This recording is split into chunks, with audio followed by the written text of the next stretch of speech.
Hello students, this is Advocate Neeraj Gupta. In this video we'll talk about the nullity of marriage.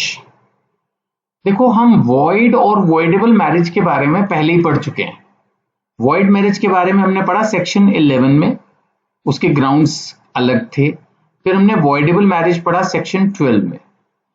ये question मैंने सिर्फ इसलिए cover कर लिया ताकि एग्जाम में अगर नलिटी ऑफ मैरिज के ऊपर लिखवाया जाए तो ये ना हो कि आप कंफ्यूज हो जाओ और सोचो कि अरे ये तो पढ़ाया नहीं.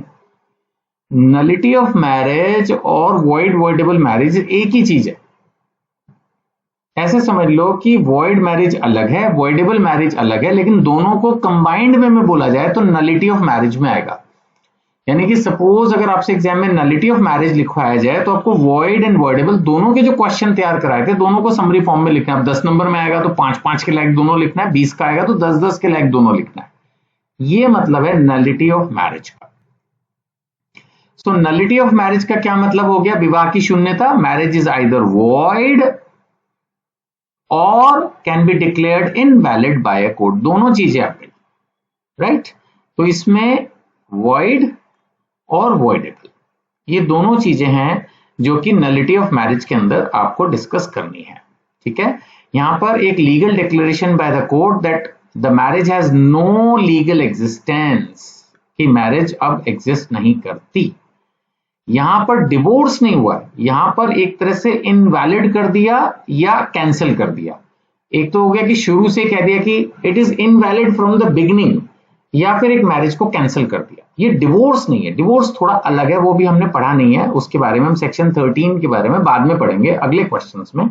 अभी फिलहाल हम नलिटी की बात करें जिसमें हुई शादी को या तो बोलते नहीं तो शुरू से शादी मानी ही नहीं जाएगी, या फिर एक तरह से जैसा मैंने आपको पढ़ाया भी था वॉइडेबल सर्कमस्टांसेस में कैंसिल कर देंगे. ठीक है ना. तो वॉइड मैरिज क्या है? It never existed in the eyes of loss. वो कभी थी ही नहीं. ठीक है ना. ये शुरू से ही है. इसके ग्राउंड्स क्या थे आपको याद होगा? बाइगमी या प्रोहिबिटेड डिग्री ऑफ रिलेशनशिप, परिवार में ही शादी कर लेना, या सपिंडा कजिन्स के साथ मैरिज करना. ये 3 मेन ग्राउंड्स थे वॉइड मैरिज के. ठीक है ना. फिर वॉइडेबल मैरिज के ग्राउंड क्या थे? Impotency, unsound mind, consent by force और fraud, and pregnant wife at the time of marriage through other person. तो ये सब चीजें हम पहले डिस्कस कर चुके हैं, तो इसलिए मैंने इस क्वेश्चन में रिपीट नहीं की, सिर्फ हेडिंग्स दे दी ताकि आपको क्लियर है. अच्छा ठीक है, ये सारा एक्सप्लेन करना है. यहां तक लेजिटिमेसी ऑफ चिल्ड्रन का सवाल है. इस तरह की जो वॉइड वॉइडेबल मैरिजेस हैं इनके बच्चे लेजिटिमेट ही माने जाएंगे. बच्चों ने तो कोई पाप, मतलब पाप तो खैर बता माता पिता ने भी हो सकता है ना किया, मैं उस पर कमेंट नहीं कर रहा फिलहाल, बट बच्चों ने तो कुछ किया ही नहीं गलती, तो इसलिए बच्चे लेजिटिमेट हैं और वो अपने पेरेंट्स की प्रॉपर्टी को इनहेरिट कर पाएंगे. दादा दादी की मिलेगी नहीं मिलेगी पता नहीं, बट जो पेरेंटल प्रॉपर्टी है उसका राइट उनका रहेगा कि वो अपने पेरेंट्स की प्रॉपर्टी को इनहेरिट कर पाएंगे. ठीक है. तो अभी फिलहाल इस वीडियो में इतना ही, इसमें इतना ही कंसेप्ट है, ज्यादा कुछ नहीं, क्योंकि हमने पहले ही सबको पढ़ रखा है. ठीक है. Thank you.